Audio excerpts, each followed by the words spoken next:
Samsung's M series smartphones have been quite popular in the budget segment. Although they're not very performance-centric, they do have qualities of their own that make it different and, well, desirable. Today, I have the Galaxy M31 with me, which is probably the most hyped mid-range Samsung phone of this year. I have been using this phone for around 2 weeks now, and one thing I definitely have to say about it is that its battery does not die easily. And what else? Yes, the phone, except for its camera setup, is very identical to the cheaper M21. So, is it worth it buying the M31 over the M21?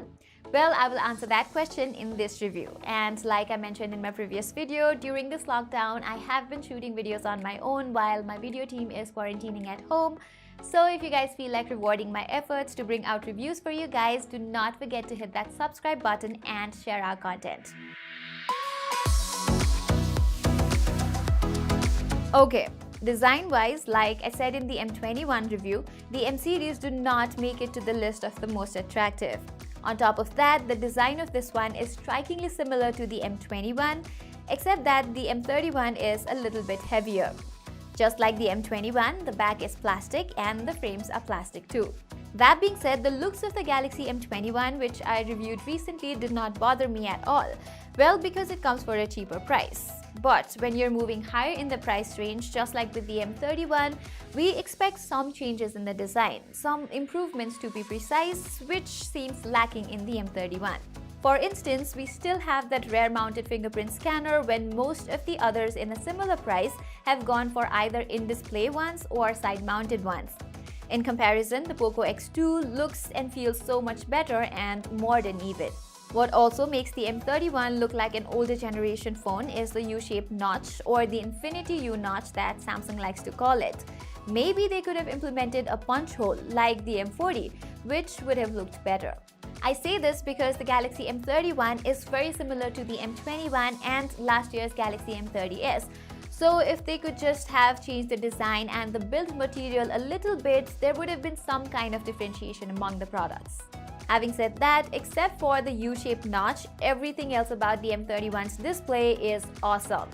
First thing, not many brands give an AMOLED display for this price, that too of this quality, so applause to Samsung for that. It's not a higher refresh rate display though, but I guess the trade-off is fine for the price. If you are someone who is more into watching YouTube videos or other video streaming platforms, the M31 would be a better choice in terms of display quality than, say, the Poco X2 or the Realme 6 Pro. Talking more in depth about the display, it has amazing contrast, colors, and brightness. Plus, this one's Widevine L1 certified as well, so that's a good thing too. Also, because the screen is an AMOLED one, always-on display is something you can take advantage of. For protection, you get the older generation Gorilla Glass 3. I would certainly like to have a relatively newer generation of glass protection, but since it's not the case here, I guess it's okay. Okay, now let's talk about performance, which, disclaimer, I am not a fan of. I don't know if Samsung had a truckload of Exynos 9611 and they wanted to finish it off in 2020, but seeing the same chipset in almost every budget and mid-range Samsung phone has become rather frustrating. And I would not have complained if it was an excellent performing chip, but its performance is average, I would say, especially when compared to its contemporary rivals like the Poco X2 and the Realme 6 Pro. Now, talking about how the M31 performs in real life, its normal performance is okay. I mean, you're not going to feel lags while doing daily tasks. Multitasking is fine too, especially when you have light apps opened. The phone does find it a little difficult to manage heavy multitasking though. Talking of gaming performance, it will give you a respectable 35 FPS when you are maintaining a high graphic profile and HD settings in games like PUBG. Anything more than that will result in a laggy experience. But if you really want to push it further, you have the option to play at ultra frame rate with HDR graphics, but the FPS is going to be very low. In comparison, it's no surprise that the Poco X2 or the Realme 6 Pro performs much better. Other aspects of the phone's performance though is satisfactory, which is all thanks to the base 6GB of RAM it has. And the Android 10 based One UI 2.0 helps make the experience better. Navigating through the phone is swift, so that means the optimization is done well here, unlike what we saw with the One UI 1.0. Talking of updates, many people have complained about the M31 breaking because of the latest update it got.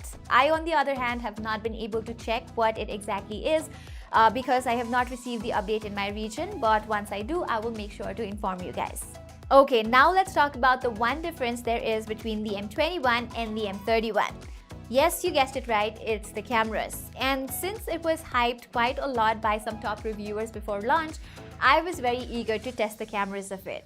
Here in the M31, you get a quad camera setup that consists of a primary 64 megapixel Samsung GW1 sensor, an 8 megapixel ultra wide angle sensor, a 5 megapixel depth sensing camera, and the last one is a 5 megapixel macro lens. Like always, let's get down with the macro images first. Well, they're nothing extraordinary, although I got a few good shots when the lighting was proper.